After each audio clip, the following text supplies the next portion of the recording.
And Jim Lackey and Kelly Bell. Is there anyone else that we need to call out special in prayer?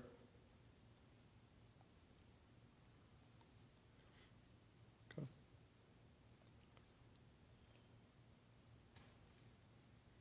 Okay.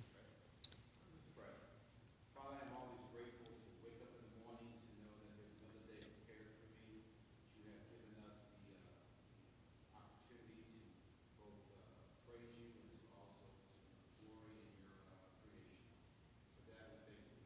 You are truly the God of all good things. We must never forget that truly there is a God in the things that we can see.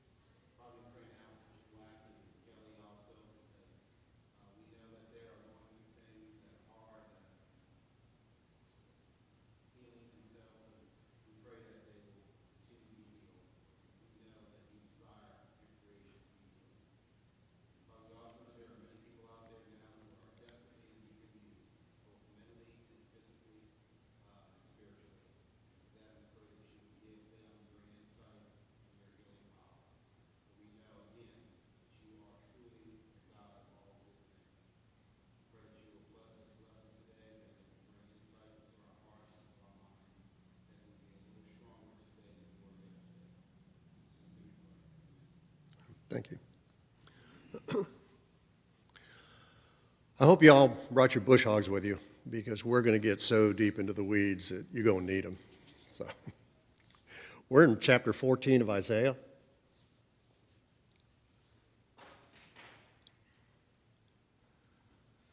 Some of the commentators kind of put 13 and 14 together, and but as you get into 14, it does stand itself apart from 13, even though it does follow that same theme. If you remember in 13, we were talking about Babylon, the rise of Babylon, and their defeat by the Medes that was predicted 100 years before it happened. So 14 kind of takes a swing. He comes back to some extent to focus on the deliverance of Israel as he continues with the fall of Babylon. And so that's kind of the big picture, but that's nowhere close to what's here. So let's get started. I'm going to read the first few verses and we'll get into this. When the Lord will have compassion on Jacob and again choose Israel and settle them in their own land, then strangers will join them and attach themselves to the house of Jacob. And the peoples will take them along and bring them to their place, and the house of Israel will possess them as an inheritance in the land of the Lord, as male servants and female servants, and they will take their captors captive and will rule over their oppressors. And it will be in that day when the Lord gives you rest from your pain, turmoil, and harsh service in which you have been enslaved, that you will take up this taunt against the king of Babylon. Okay, that's a long taunt, so I'm going to stop right there for right now. We're going to come back to it. So starts right off again by talking about the release from captivity by the Medes in 538. And again, Isaiah died around 600, so he's talking about a time frame that will happen 70 years after he dies.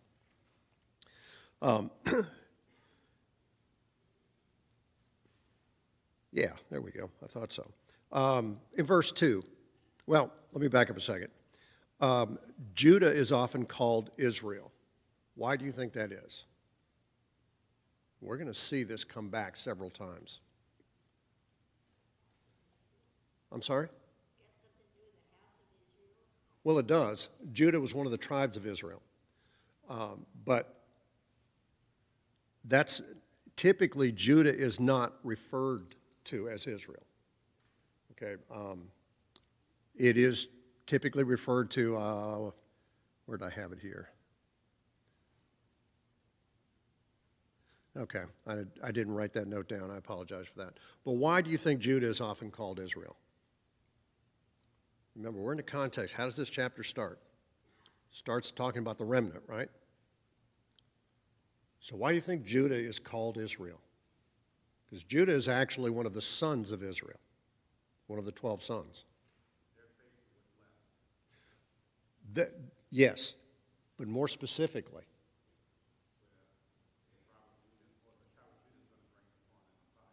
That's right. Jesus comes through the tribe of Judah. And so when we see this, especially in this context with remnant, you got to remember Isaiah is talking about us. He's talking about the church, and he's talking about it hundreds of years later. But it's always been promised, hasn't it? God has always promised the remnant to come through. Okay.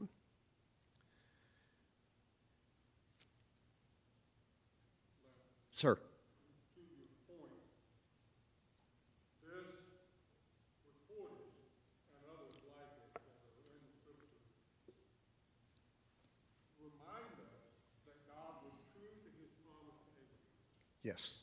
He is, in fact, restoring a remnant of the tribe of Judah, but more importantly, the seed of Abraham, Isaac, and Jacob, so that that will demonstrate that, yes, in fact, God is true to the promise he made to Abraham, Isaac, and Jacob.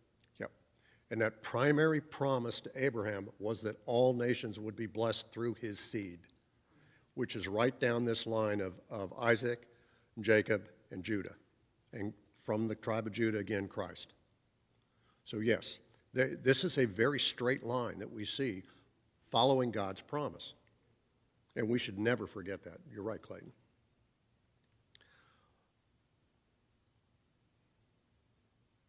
What is not common, though, is in this section you see Jacob referred to as, or used as Israel. And the reason for that the commentators believe is that it's by design, because it's intended to include all 12 tribes. And from all 12 tribes, a remnant came. However, as we know, Christ came through the tribe of Judah. So that's kind of an interesting thing that's real easy to pass up if you're not really paying attention to what's being written here. Verse 3 is where we really start to get into the weeds. Okay. And it will be in the day when the Lord gives you rest from your pain and turmoil and harsh service in which you have been enslaved. In the day versus in that day. And I hope I'm going to pronounce this right because all I did was print the English. Biom Hahu. Here, Hahu was added in 2 manuscripts and was in the copies from which the Septuagint and the Vulgate were translated. And this edition returns the translation to the common form, at least according to Clark. So you're starting to see some specific, and we talked about this last week, some very specific language used for very specific purposes.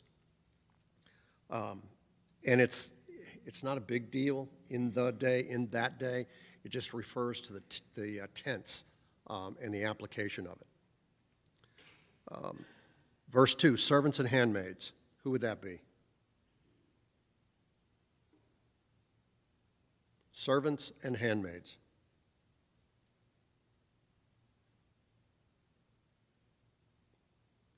This one's pretty easy.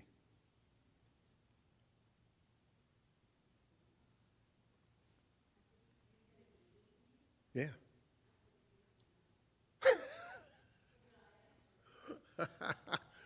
Okay, today we think of in terms of servants and handmaids as paid employees. But in these days, what were they? Male and female slaves. Yes. See, it is easy. Just remember your context. Remember the culture. Okay. Verse 4. You will take up this taunt against the king of Babylon and say, what is written here is a proverb or a parable. And where it says will take up, this is a verb, the verb mashal, and it signifies to rule, to exercise authority, to make equal. It was used as if someone was stating that which was absolute fact. That's kind of the context of this verb. The style that this is in is typical of the time, these short pointed sentences, and it was very common if you go back and reread Solomon. You read the writings of Solomon, you'll find the same kind of structure. It puts forth energy and force. So we'll go ahead and read it and then we'll come back. How the oppressor has ceased. I'm picking up the middle of verse 4. How the oppressor has ceased and how fury has ceased. The Lord has broken the staff of the wicked, the scepter of the rulers, which used to strike the peoples in fury with unceasing strokes, which subdued the nations in anger with unrestrained persecution. The whole earth is at rest and is quiet. They break forth into shouts of joy. Even the cypress trees rejoice over you, and the cedars of Lebanon, saying, since you were laid low, no tree cutter comes up against us. Sheol from beneath is excited over you to meet you when you come. It arouses for you the spirits of the dead, all the leaders of the earth. It raises all the kings of the nations from their thrones. They will respond and say to you, even if you have been made weak as we, you have become like us. Your pomp and the music of your harps have been brought down to Sheol. Maggots are spread out as your bed beneath you, and worms are your covering. How you have fallen from heaven, O star of the morning, son of the dawn. You have been cut down to the earth, those who have weakened the nations. But you said in your heart, I will ascend to heaven. I will raise my throne above the stars of God, and I will sit on the mount of assembly in the recesses of the north. I will ascend above the heights of the clouds. I will make myself like the Most High. Nevertheless, you will be thrust down to Sheol, to the recesses of the pit. Those who see you will gaze at you. Those will ponder over you, saying, is this the man who made the earth tremble, who shook kingdoms, who made the world like a wilderness and overthrew its cities, who did not allow his prisoners to go home? All the kings of the nations lie in glory, each in his own tomb. But you have been cast out of your tomb like a rejected branch, clothed with the slain who are pierced with a sword, who go down to the stones of the pit like a trampled corpse. You will not be united with them in burial, because you have ruined your country. You have slain your people. May the offspring of evildoers not be mentioned forever. Prepare for his sons a place of slaughter because of the iniquity of their fathers. They must not arise and take possession of the earth and fill the face of the world with cities. Okay. In this context, who do you think is being spoken of?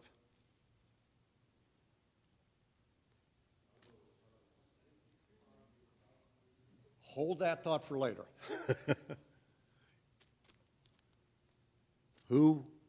We're talking about the fall of what nation? Of Babylon. So in this greater context, who is being spoken of? Who led Babylon? Who do we associate directly with Babylon? Nebuchadnezzar.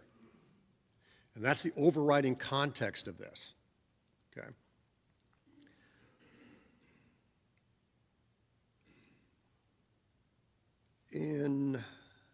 Where's the Golden City?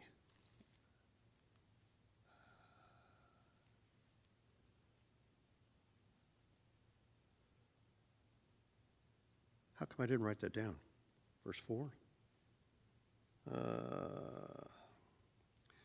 Somebody help me. Something about Golden City.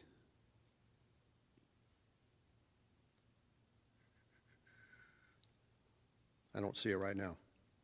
Okay. When you find that, though, and I'm sure we will come back up and find it. Maybe I skipped over it. But where you see the Golden City ceased, or something along those lines, depending on your verse 4?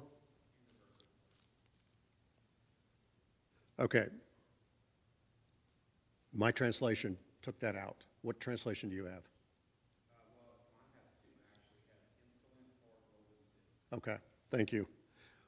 That Golden City was a Chaldean word, madhaba, which probably meant a gold coin or an ingot in reference to this gold city. And so you do see that change in your different translations. Verse 7, the whole earth is at rest and is quiet. They break forth into shouts of joy.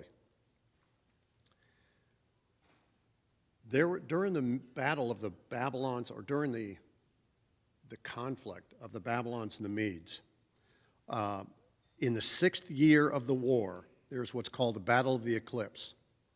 The Lydians and the Medes were engaged in an indecisive battle when suddenly the day turned into night, leading both parties to halt fighting and negotiate a peace agreement.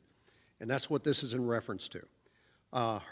Herodotus also mentions that the loss of daylight had been predicted by Thales of Miletus. Does anybody know who Thales was? You would have to be a real ancient history buff to have found this one. But thankfully, there are some good things for Google.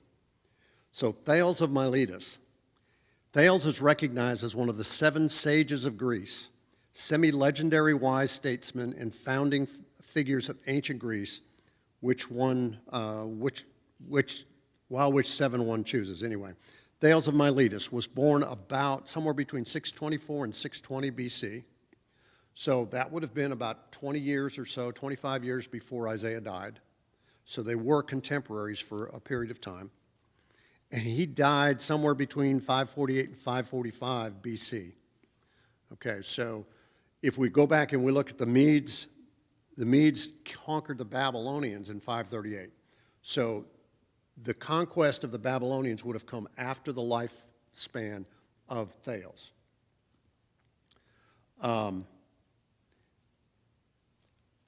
He's a philosopher renowned as one of the legendary 7 wise men of antiquity. He is remembered primarily for his cosmology based on water as the essence of all matter. Okay, as we know now, we're what, was it 72% or 78% water, something like that. And he came up with this concept somewhere around 600 BC.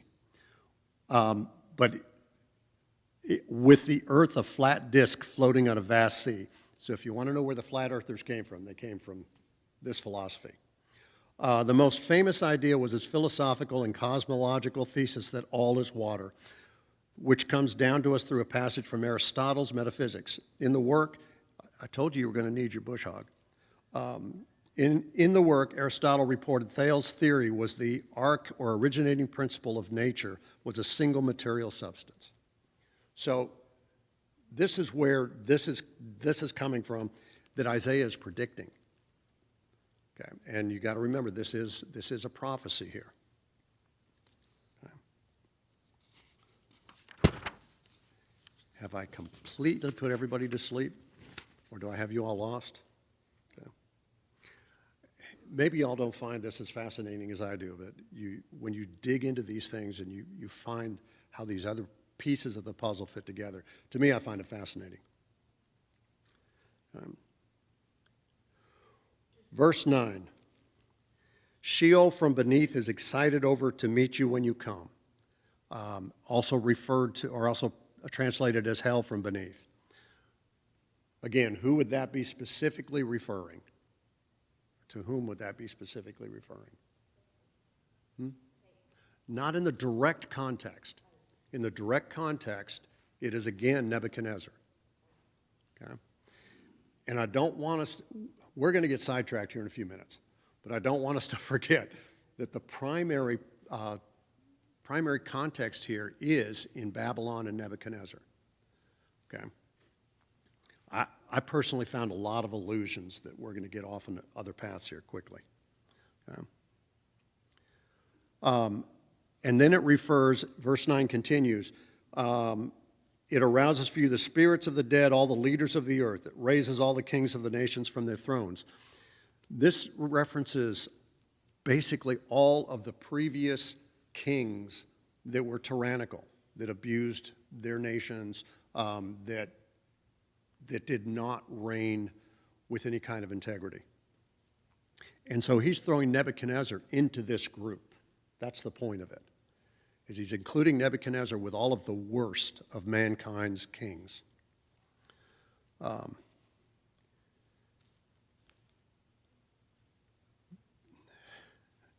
Who has a King James? Because surprisingly, when I looked down across, I think it was 20 or 25 translations, this only shows up in the King James and the New King James. So is anybody using that? You got a New King James. Okay. Verse 12. Read that for me, please. How you are fallen from heaven, O Lucifer, son of the morning. How you are cut down to the ground. Okay. You weaken the nations. Okay. King James is the only one that maintains the word Lucifer in the translation, which is interesting, and Clark had a very good argument as to why that was not correctly translated. That word that's used for Lucifer there, that is used in almost every other translation as O Star of the Morning, comes from the word Hallel, signifying Lucifer, the morning star, either Jupiter or Venus, both bringing morning light. And he contends that it was improperly translated as Lucifer for a couple good reasons. One, the context is Nebuchadnezzar and not Satan. That's the context of this passage. Okay? And to intervene Satan in this point right here just is not consistent with the rest of the context. And then, of course, the word Hallel comes from Yalal, yell, howl, or shrink. So, shriek, excuse me. So it should be translated howl, son of the morning. And that's where you see it in most of the passages, or more along those lines. How you have fallen, O star of the morning, son of the dawn. So that's where you get that. And the Syriac also understood it this way. Anybody know what Syriac is? Okay. The only reason I got this written down is because I know how to type in Google. Okay? And if you type in Google, you can find some of these things. The Syriac language, also known as Syriac, Aramaic, and Classical Syriac, is an Aramaic dialect that emerged during the 1st century AD from an Aramaic dialect that was spoken of in the ancient region of Orseron, centered in the city of Edessa. Okay? So in the translations that came on all of these books were translated, and early on the Old Testament was translated in Aramaic. So that's where some of this comes from.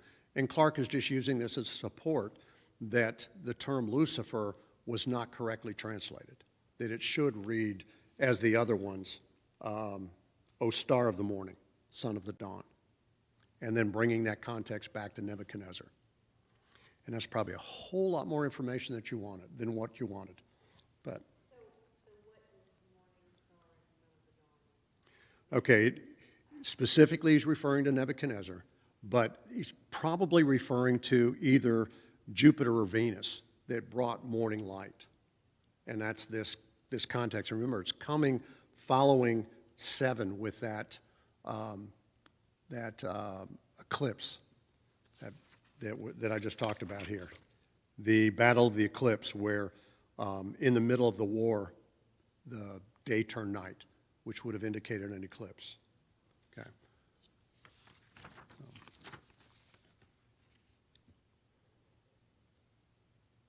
Yeah, it does get real thick. And where a couple weeks ago I told you the lesson wrote itself, this one did not. This one I had to get out the bulldozer and the backhoe to really get into it. All right. So we see in here that the description of Nebuchadnezzar describes him as someone that tries to put himself up with God. And we see that in here. Your pomp and the music of your harps have been brought down to Sheol. How you have fallen from heaven. But you said in your heart, verse 13, I will ascend to heaven. I will raise my throne above the stars of God, and I will sit on the mount of assembly in the recesses of the north. Okay. I want to focus on 13 there for a minute. The mount of the assembly. What do you think that probably refers? And yeah, it's probably the obvious one, the one that we fall back to so often. Mount Zion, yeah. Mount Zion, many times we've seen it referred to. In other classes, you've seen it brought back that the Jews looked at Mount Zion as their pinnacle. Okay, and so typically, when you see something like this, that's the normal reference. Some of the translations use Zaphon, but the newer ones translate that north. Zaphon, here Mount, if you have an older translation, and it might be in the King James as well, Mount Zaphon is simply referred to as a geographical area. And like I said, the newer translations translate that the north. Okay. Go to Psalms 48:2.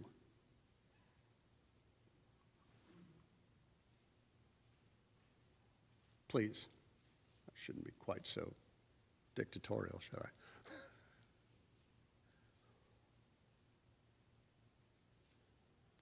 Psalms 48:2. Beautiful in elevation is the joy of all the earth, Mount Zion in the far north, the city of the great King. Okay?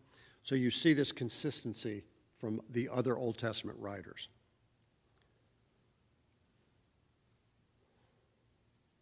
Why the focus on the north? Look in the broader context of Isaiah's prophecies. Why do you think he focuses on the north?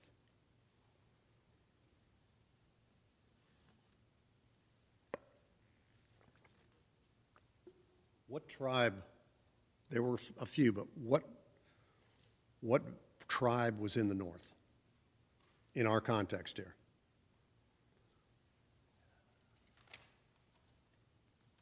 I don't know if I still have a map of it with me or not.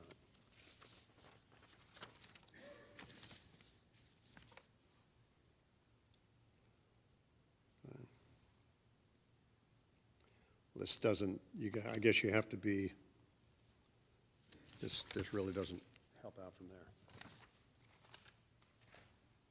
So, anyway, what the reference here is to Judah. Okay. Why again would they be referencing Judah? Why is this consistent focus to Zion, to the north, to Judah?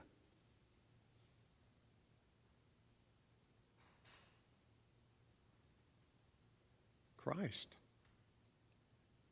Okay? Well, we should never lose sight of that these prophecies ultimately went to Christ. Okay?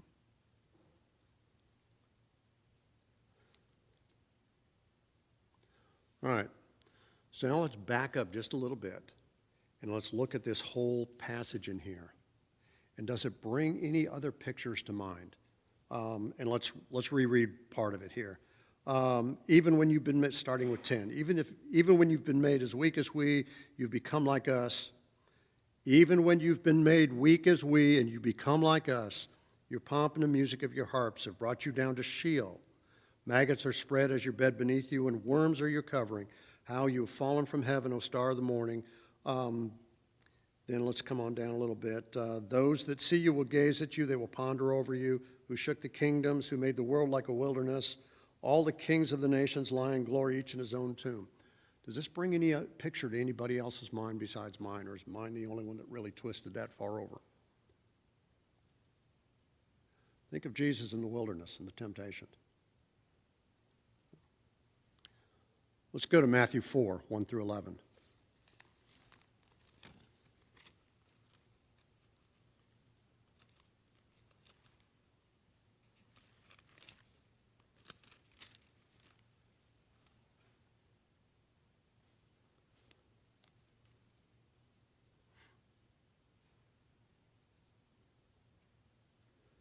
Then Jesus was led up by the Spirit into the wilderness to be tempted by the devil. And after he had fasted 40 days and 40 nights, he then became hungry. And the tempter came and said to him, "If you are the Son of God, command that these stones become bread." But he answered and said, "It is written, man shall not live on bread alone, but in every word that proceeds out of the mouth of God." Then the devil took him up to the holy city and had him stand on the pinnacle of the temple. And he said, "If you are the Son of God, throw yourself down, for it is written, he will give his angels charge concerning you, and on their hands they will bear you up, lest he strike your foot against a stone." Jesus said to him, "On the other hand, it is written, you shall not put the Lord your God to the test." Again, the devil took him to a very high mountain and showed him all the kingdoms of the world and their glory. And he said to them, "All these things will I give you if you fall down and worship with me." Then Jesus said to him, "Begone, Satan, for it is written, you shall worship the Lord your God and serve him only." And the devil left him, and behold. Okay, is it just me, or do y'all see some similarities in the picture of the time when Jesus was tempted and the picture that's being painted here with Nebuchadnezzar trying to lift himself up? And this is where you can easily run off and see Satan in this same passage. Okay. I guess just My mind's the only one that goes twisting that far.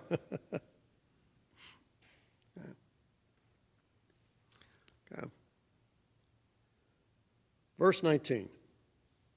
But you've been cast out of your tomb like a rejected branch, clothed with the slain who are pierced with a sword, who go down to the stones of the pit like a trampled corpse. I think that there was a specific purpose why Isaiah used these words.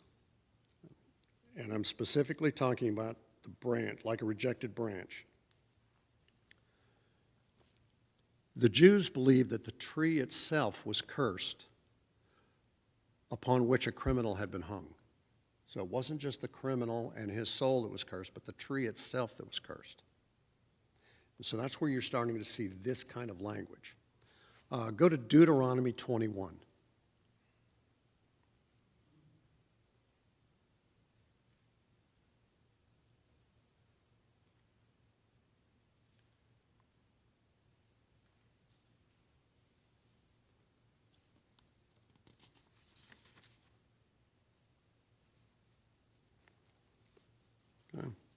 Starting in verse 22. If a man has committed a sin worthy of death and he is executed, you hang his body on a tree. You must not leave the body on a tree overnight, but you must be sure to bury him that day, because anyone who is hung on a tree is under God's curse. You must not defile the land that the Lord your God is giving you as an inheritance. That comes from Deuteronomy. Now we're going to fast forward, and we're going to draw some really similarities in the picture, and hopefully provide a little more understanding. Let's go to Galatians 3:13.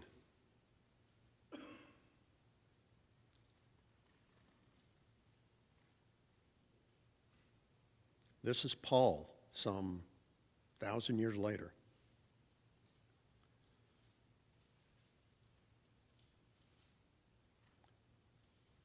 And I believe this was taken from the New International. I don't remember for sure. Christ redeemed us from the curse of the law by becoming a curse for us. For it is written, "Cursed is everyone who hung upon a pole." That thought goes back to Deuteronomy and to the commands that were given to the Jews. Okay. All right. Since the last time I knew you probably remember, or some of you may remember, I forgot to bring my Clark to read from it. So this time, I got tech. I took a picture of what I wanted to read. So, that's not the one I want. There it is. The Jews never hang any malefactor upon a tree that is growing in the earth, but upon a post fixed in the ground, that it might never be said, "That is the tree on which such a one was hanged." For custom required that the tree should be buried with the malefactor. In like manner, the stone by which a criminal was stoned to death, or the sword by which he was beheaded, or the napkin or the handkerchief by which he was strangled, should be buried with him in the same grave. For as the hanged man was considered the greatest abomination, so the very post or wood on which he was hanged was deemed a most abominable thing, and therefore buried under the earth.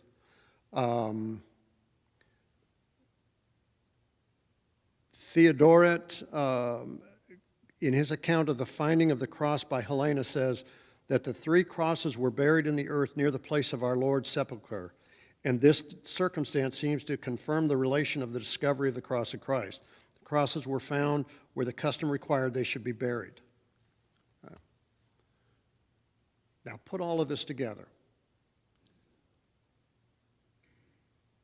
Would the Romans have left Jesus up on the cross over the weekend of Passover? The Romans would have, yes. Yes. But the followers of Christ insisted that it be brought down and prepared for burial. Okay? Yes, Passover was coming. But you have to see that some of their motivation goes back to their command in Deuteronomy and their belief of the accursedness of someone that was hung on that tree. Now take the picture that God allowed his son to be sacrificed on that accursed piece of creation. Okay? It wasn't just that he was crucified for our sins. He was made to be the lowest. And when we think in terms of the lowest, we don't look at things like this that the Jews knew, that the Jews understood. Christ was crucified on a tree. Okay? We need to remember all of that picture. Any comments? Yeah. And when we read those things, we can just go, he became a curse for us, he became a curse for us. But if you really get down into the old law, you begin to understand exactly what that meant.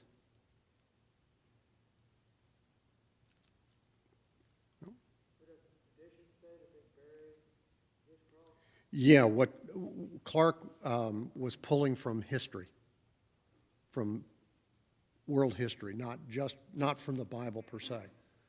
His references deal with those that dug up what they believe was the cross, the remnants of the cross. And it was in the area of where it would have been, real close in the area of where it would have been for where Christ was crucified along with the two thieves. Yeah. If nothing else makes sense, I hope that pounds a picture into your mind, that particular part of the passage.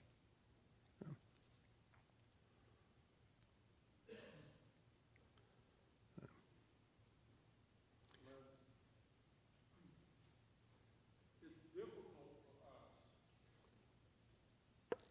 because we're not yet dead, we're not yet in paradise. But Christ, who was with God when all was created, left the glory of heaven, the presence of God the Father, and came to earth, becoming a man, to essentially die on the cross. It's hard for us to understand exactly the depths of what Christ gave up. Not just leaving heaven to start with, and leaving the presence of God. But by dying on the cross, he took the sins of all upon himself. Sin has no presence in the place of God. Yep. Therefore, when Jesus took on the sins of the world, he was essentially, for the first time ever, separated from God the Father. Because there could be no sin in the presence of God. Yep. And it's not humanly possible, at least not for me, to conceptually understand the depth of exactly what Jesus gave up and what God the Father gave up in giving Jesus to die on the cross. But that was done for us so that we might have the hope of eternity in heaven. Yep. And in trying to grasp the understanding of what Jesus did, the totality of it, I hope helps us better understand just Yeah. how much God loves us. Yeah. And that's the purpose of why I try to go into this, so that we can gain just that much of the understanding of what the Jews knew when God put his son on the cross for our sins. If we can understand just that much of it, yeah. Now I'm going to ask an oddball question here. And again, you're going to have to forgive my twisted mind, because my mind goes, and it does not work in a linear fashion. What picture comes to mind of the first glimpse we get that God will sacrifice his son on the cross? Yeah. Abraham, when he was commanded to put Isaac on there, to sacrifice Isaac, and he was stopped Okay? And what were the words of Abraham? Roughly, paraphrase. Paraphrase the words of Abraham when Isaac asked him what they were doing. God will provide. God will provide a sacrifice, if I'm not mistaken. That's the first glimpse I believe we get that Christ is coming. And the irony is that comment was not talking about the animal sacrifice that Abraham would find the ram with the horns caught in the thicket, but rather Jesus. Yeah. And Christ is referred to as the Lamb of God. Yeah. Yeah. We are not going to finish 14. So it is. Yeah, because we're going to get back in the weeds even deeper again. So anybody have any last comments?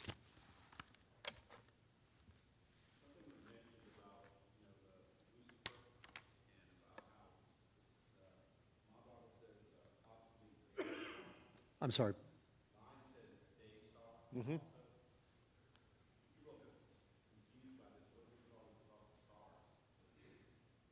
Babylonians were also part of what was the Chaldeans, okay? And they were all into astrology. They were all into watching the stars. And they get from watching the stars, they believed that they had some kind of power, that they were elevated because they understood the stars. And what's going on here is in Isaiah, it's basically God's basically saying, "Oh, you thought you were really good with those stars, weren't you? Well, I took your stars down from the skies." Yeah. So to prove to the Babylonians that you have no power over the stars, but they thought they did. They thought that they were gaining power from the stars. And so, and this one right here is destroying that idea completely.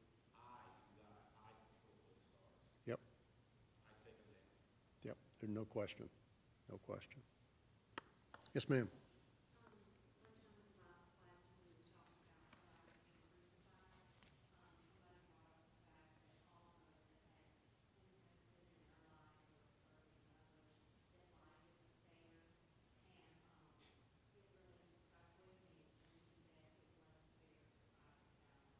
Yep. Yep. Yeah. Fair is such a strange word. So. Any last comments? Josh, would you close?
Thank you all very much.